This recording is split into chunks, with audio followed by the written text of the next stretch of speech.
दूसरी, कई लोग कहते हैं याद नहीं रहता, फैक्चुअल बहुत है और भूल जाते हैं। 2 टिप्स हैं इसके लिए।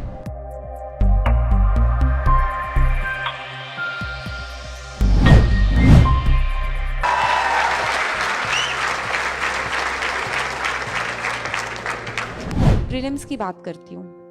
प्रीलिम्स के लिए प्रैक्टिस, मैंने क्योंकि पहली बार में प्रीलिम्स अपना नहीं क्वालिफाई किया था तो बहुत डरी हुई थी इस बार कि प्रीलिम्स निकलना चाहिए। विनीत ने पहली बार में निकाला है तो वो समझते हैं कि कितनी मेहनत लगती है प्रीलिम्स में।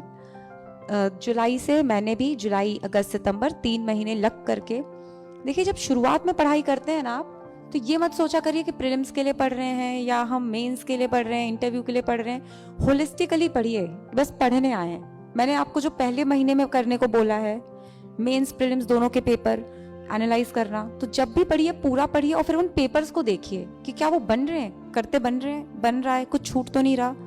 ऐसी प्रैक्टिस आपको करनी चाहिए। जब 3 महीने बचे हों तो सिर्फ वो पॉइंट्स रिवाइज करिए जो प्रीलिम्स में आते हैं। प्रीलिम्स थोड़ा सा फैक्चुअल होता है तो फैक्चुअल पॉइंट्स रिवाइज किए। बहुत सारी प्रैक्टिस कैसे करेंगे? मॉक टेस्ट देके। प्रीवियस ईयर तो आपने पहले ही कर लिया, मॉक टेस्ट दीजिए। ओवर मत करिए। मैं इतनी ज़्यादा एंजाइटी में थी कि शायद 40-50 मॉक टेस्ट लगाती चली गई। 3 महीने थे तो लगाते गए। उसमें प्रॉब्लम क्या होगी? हमें सिर्फ प्रैक्टिस ये नहीं करनी है कि गलती करने की प्रैक्टिस थोड़ी ना कर रहे हैं, गलती सुधारना है। एक बार आपने टेस्ट दिया, देखिए कि कौन से सब्जेक्ट, और फिर उसको एनालाइज करने का तरीका बताऊं। एक डायरी ले लीजिएगा, उसको डिवाइड कर लीजिएगा सब्जेक्ट वाइज। कौन से सब्जेक्ट में कौन सा टॉपिक गलत होता है उसकी लिस्ट बनाते जाइए। जो बार बार गलत होता है उसको अच्छे से पढ़ लीजिए। क्या आपको समझ आ जाएगी ना कि कम पढ़ाई की वजह से गलत हो रहे हैं, या देखिए अब आजकल प्रीलिम्स थोड़ा अनएक्सपेक्टेड है ना, तो गेस वर्क होने लगा है, स्मार्ट गेस, कि 50-50 एलिमिनेशन, तो उस तरह की चीजें आप करते हो। तो आप प्रैक्टिस में देखो कि कहाँ एलिमिनेशन काम करता है, कहाँ एलिमिनेशन काम ही नहीं कर रहा। तो उस तरह के क्वेश्चन से बचना है। यूपीएससी की बात करूं, कट ऑफ इतना 92 आया, 92 पॉइंट कुछ आया इस बार, तो बेयर मिनिमम मतलब पढ़ लीजिए और बस वहां पे जाके अच्छा परफॉर्म करेंगे तो हो जाएगा। अननेसेसरी अटेम्प्ट करते जाएंगे तो नेगेटिव में जाएंगे। प्रीलिम्स में रिवीजन का बहुत रोल रहता है। बाकी इस तरह से कर लेंगे, आप प्रैक्टिस करेंगे ना और गलतियां एनालाइज करते जाएंगे तो होता जाएगा।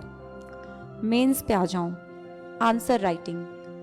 जब मैंने स्टार्ट किया था तो मुझे लगता था क्या क्या करूं, पहले दिन से शुरू कर दूं डेली आंसर राइटिंग। बहुत लोग करते हैं। देखिए आंसर राइटिंग लिखने के लिए कंटेंट चाहिए, पहले पढ़ लें, थोड़ा सा समझ लें, फिर लिखें। जब आप कोई टॉपिक पढ़ते हैं ना, सपोज आपने इकोनॉमिक्स का पढ़ा, बजट पढ़ लिया, प्रीवियस ईयर के क्वेश्चन उठाए बजट के, प्री के भी और मेंस के भी, तो आप प्री के क्वेश्चन लगा लिए, ठीक है, हो गया। मेंस में एक दो क्वेश्चन उठाइए, एक क्वेश्चन लिख के देखिए आराम से। और ये शुरू में क्या, ये मैं शुरुआत का बता रही हूँ कि शुरुआत में क्या करना है। एक क्वेश्चन लिखिए, 15 मिनट लेके लिखिए, 20 मिनट लेके लिखिए, उसको दोबारा सोचिए कि इसको बेहतर कैसे बना सकते थे। क्या इसमें कुछ डायग्राम आ सकता था, क्या कुछ कम कर सकते थे, कुछ बढ़ा सकते थे, ये नहीं लिखा। उसके बाद क्या करना है, दोबारा लिखो उसे। अब टाइम बाउंड तरीके से लिखो। जब आप इसको बार बार करेंगे ना तो आपको सही स्ट्रक्चर एक बार में लिखने की आदत होगी। जब मैं शुरुआत में लिखती थी 3-3 4-4 बार लिखना पड़ता था एक आंसर, सेटिस्फैक्शन ही नहीं होता था। जब 10-15 क्वेश्चन के साथ, और मैं रोज एक ही क्वेश्चन लेती थी क्योंकि एनालाइज बहुत करती थी। जब आप 10-15 बार ये कर लेंगे ना, 10-15 क्वेश्चन, उसी के बाद से आपका स्ट्रक्चर बनने लगेगा। मैंने पॉइंट वाइज स्ट्रक्चर अडॉप्ट किया।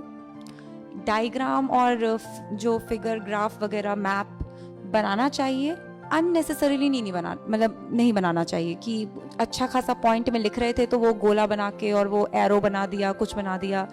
वो ना हमें पढ़ने में अच्छा लगता है ना एग्जामिनर को। अगर कुछ अच्छा वो डायग्राम वहाँ पे एक्सप्रेस करे, कुछ फ्लो चार्ट दिखाए, कुछ वेन डायग्राम दिखाए तो ठीक है। मैप तो इम्पॉर्टेंट है, जहाँ कहीं भी किसी की भी लोकेशन की बात हो तो मैप बनाइए। भारत का मानचित्र बनाने में आपको हार्डली 10 से 20 सेकंड लगने चाहिए। रफ बनाइए, वहाँ कोई आपकी ड्राइंग नहीं जज कर रहा। तो मेंस में एक ये, जब प्री हो जाए और मेंस आने वाला हो तब टेस्ट सीरीज ले लीजिए जहाँ भी आपको अच्छा लगता हो। उससे लिखने की प्रैक्टिस आएगी। टाइम बाउंड तरीके से पढ़ने की आदत होनी चाहिए। अब तीसरी स्टेज जो इंटरव्यू है, वहाँ पे इतनी मेहनत नहीं लगती, क्योंकि वहाँ पे आपके व्यक्तित्व का परीक्षण हो रहा है। तो अपनी पर्सनालिटी को बस इम्प्रूव करना है, अपनी अवेयरनेस बढ़ानी है कि हमारे आसपास क्या हो रहा है, हमने कहाँ से कॉलेज किया था और हमारा ऑप्शनल क्या है। ऑप्शनल से याद आया, ऑप्शनल सिलेक्ट कैसे करना होता है। आप देखोगे कि इंजीनियरिंग के बच्चे भी कई बार ह्यूमैनिटीज़ के सब्जेक्ट ले लेते हैं, और मतलब मैथ्स वगैरह भी खैर बहुत फेमस है, पर वो usually mathematical bent of mind ही ले पाते हैं। ऑप्शनल कैसे सिलेक्ट करना है? नंबर 1 इंटरेस्ट, क्योंकि पढ़ना पड़ेगा, लिखना पड़ेगा, इंटरेस्ट होना चाहिए। सिलेबस थोड़ा सा लिमिटेड हो, मतलब जैसे जो डॉक्टर्स होते हैं मेडिकल साइंस लेके जो लोग निकालते हैं, थोड़ा सा लेंदी हो जाता है। उनका बैकग्राउंड है ठीक है, पर फिर भी वो बताते हैं कि लेंदी पढ़ा।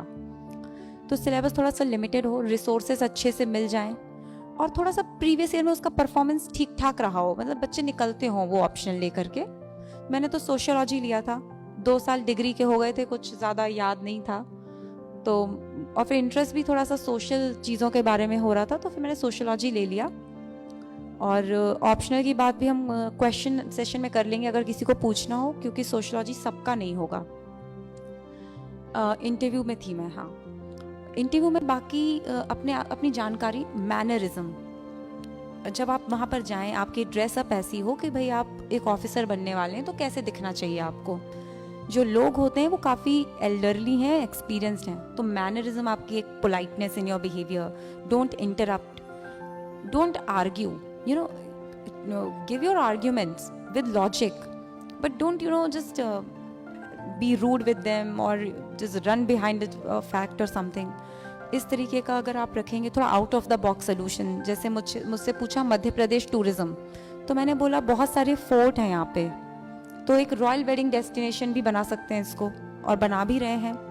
तो थोड़ा सा कुछ ऐसा बता दीजिए जो, क्योंकि होटल बनाना, सर्किट्स बनाना, ये सब बताते हैं लोग।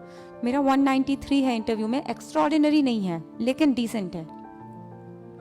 अब इन सब के बाद में कुछ मैं टिप्स दे देती हूँ। सबसे पहले तो बैलेंस बनाना है हर सब्जेक्ट में। अगर आप में से किसी ने मेरी मार्कशीट देखी होगी तो आपको कहीं मार्क्स बहुत ज़्यादा या बहुत कम नहीं मिलेंगे, एक अबव एवरेज आपको हर जगह मिल जाएगा, कहीं पे गुड होगा, कहीं ऐसा, मतलब बैलेंस है। कौन से साल कौन सा सब्जेक्ट इजी आएगा, कौन सा टफ आएगा, आपको नहीं मालूम, आपको पूरी तरह से तैयार रहना है। अब मेहनत की बात करें, मेहनत इस एग्जाम में इतना सिलेबस है कि बिना मेहनत के तो वो कवर होने ही नहीं वाला। 3 स्टेजेस हैं, सिलेबस का लगभग हर पहलू वो छू लेते हैं, कहीं कोई प्रीलिम्स में, कहीं कोई मेंस में। पूरा सिलेबस करिए, कोशिश करिए, देखिए कुछ छोटे मोटे टॉपिक छूट जाएं कोई बात नहीं। और तो ये एक बात हो गई कि आप सिलेबस को कॉम्प्रिहेंसिवली कवर करें। उसके लिए मैंने 2 साल पढ़ाई की, 1 साल तो तैयारी और 1 साल में ये एग्ज़ाम ही ले लेता है। 8 से 10 घंटे मैंने रोज़ पढ़ाई की है। दिन को छोटे छोटे टुकड़ों में बांट लीजिए। शुरुआत में थोड़ा मन ज़्यादा लगता है, 4 घंटे, फिर 2 घंटे का ब्रेक ले लिया, लंच कर लिया, थोड़ा सा फ्रेशन अप हो गए, फिर 2 घंटे पढ़े, फिर रेस्ट किया। विनीत ने बहुत अच्छी बात बोली कि जब आप शुरू करें मन नहीं लगेगा तो 45 मिनट्स 15 मिनट्स वाला धीरे धीरे ना फिर बैठने की आदत डालिए कि 3 घंटे बैठ के एक जगह आप दिमाग लगा सकें। एग्ज़ाम में क्योंकि लगाना है, वहाँ पे फिर कोई वो नहीं है कि मैं 45 मिनट्स लिखूंगा फिर 15 मिनट बाहर घूमूंगा, वो वहाँ नहीं चल सकता ना। तो आपको वहाँ पर ये चीज़, और मुझे लगता है विनीत ने भी ये किया होगा कि लास्ट में तो अपने आप ही बढ़ जाता है वो। बिल्कुल, हाँ, ये उनने सही कहा। जब मन ना लगे तो ये बहुत अच्छा है कि चलो 45 मिनट पढ़ लेते हैं, और जब शुरुआत करें ना तब ये बहुत काम आती है। मैंने जब शुरू किया था तो बैठने में मन नहीं लगता था, तो यही 45 मिनट बैठे, 10 मिनट थोड़ा सा रिलैक्स या कुछ यूट्यूब पे वीडियो, और वो धीरे धीरे बढ़ाते जाइए। 45 की जगह फिर 50, 50 से 55, इस तरीके का। और धीरे धीरे मतलब जब आपके 3-4 महीने हो जाएं तब आदत बना लीजिए कि 3 घंटे एक बार में बैठ सकें। एग्ज़ाम हॉल में बैठना है, दिमाग लगाना है। ये हो गई एक बात। दूसरी, कई लोग कहते हैं याद नहीं रहता, फैक्चुअल बहुत है और भूल जाते हैं। 2 टिप्स हैं इसके लिए। एक, लिख करके पढ़ना है। यदि आप सिर्फ आंखों से देख करके ज्ञान ले लेते हैं तो फिर वो ज़्यादा दिनों तक टिकता नहीं है। जब मसल्स प्रेस होती है ना हाथ की, और थोड़ा सा एनर्जी जाती है, थोड़ा सा पेन होता है हाथ में, तब हमको बिल्कुल लंबे समय तक याद रहता है ब्रेन में। और ये आपने एक्सपीरियंस किया होगा, कोई चीज़ लिख लीजिए आपको याद रहेगी। एक और टिप कि कैसे याद रखें, रिवाइज कैसे करें। जब आप पढ़ने बैठेंगे ना पहली बार में सिर्फ समझिए कि भाई एक बार पढ़ लिया, कंसेप्चुअल क्लैरिटी ले ली। दूसरी बार कुछ अंडरलाइन, कुछ हाईलाइट, कुछ नहीं। दूसरी बार में जब पढ़ रहे हैं ना, एक पेंसिल लेके हाईलाइट करिए उसको। क्या हाईलाइट करेंगे? जो इंपॉर्टेंट पॉइंट्स हैं या जो भूल रहे हैं। तीसरी बार जब आप उसको पढ़ेंगे ना, तो एक पेन लेकर के पढ़िए। अब जो हाईलाइटेड पोर्शन है वही पढ़ना है, उसमें से भी कुछ चीजें होंगी जो अभी भी भूल रहे होंगे, पेन से हाईलाइट कर लीजिए। चौथी बार में पढ़ेंगे, हाईलाइटर से पढ़िए, जो अभी भी भूल रहे हो हाईलाइट कर दिया। अब ये जो हाईलाइटेड चीजें हैं, इनको जब आप रिवाइज करने के लिए जाएंगे, और चिंता मत करिए, हम लोगों की किताबें भी काफी रंगी हुई होती थी। सोचते थे कि पेज में से 3-4 लाइनें निकलेंगी, कई बार आधा पेज निकल आता था। उसकी कोई दिक्कत नहीं है, वो बाद में धीरे धीरे रिफाइन होता जाएगा। जो हाईलाइटेड पोर्शन है उसको रिवाइज करना है लिख करके। नोट्स नहीं बनाने का बोल रही, सिर्फ लिखने का बोल रही हूँ। रफ निकलनी चाहिए, मतलब मेरे रूम में से इतनी रफ निकल आती थी हर महीने, क्योंकि लिख करके पढ़ती थी।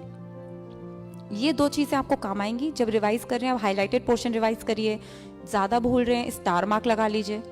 जब ऐसे बार बार दोहराते रहेंगे ना, 1 बार 2 बार 3 बार, चीजें अपने आप दिमाग में सेटल हो जाएंगी। और प्रैक्टिस तो आप करेंगे ही। एक बात तो हुई ये। दूसरी चीज, नोट मेकिंग। नोट्स मैंने प्रीलिम्स के लिए नहीं बनाए, उन चीजों के लिए नहीं बनाए जहाँ, जैसे कोई किताब है, अब उसी में से पढ़ना है, तो क्यों उसको पहले हाईलाइट करेंगे, फिर वही हाईलाइटेड चीजें लिखेंगे, फिर उनको पढ़ेंगे? कोई सेंस नहीं है उस बात का। ज्यादा अच्छा नोट्स वहां बनाइए जहाँ पे चीजें एक जगह नहीं मिलती। मेंस के लिए काम आएगा। मेंस में वो क्वेश्चन क्योंकि मल्टी डायमेंशनल होते हैं कि डिस्कस, एनालाइज, ये वो। कोई भी टॉपिक पढ़ा, मैं 1 पेज लेती थी। सपोज टॉपिक है एग्रीकल्चर, तो बहुत वास्ट टॉपिक है। मैं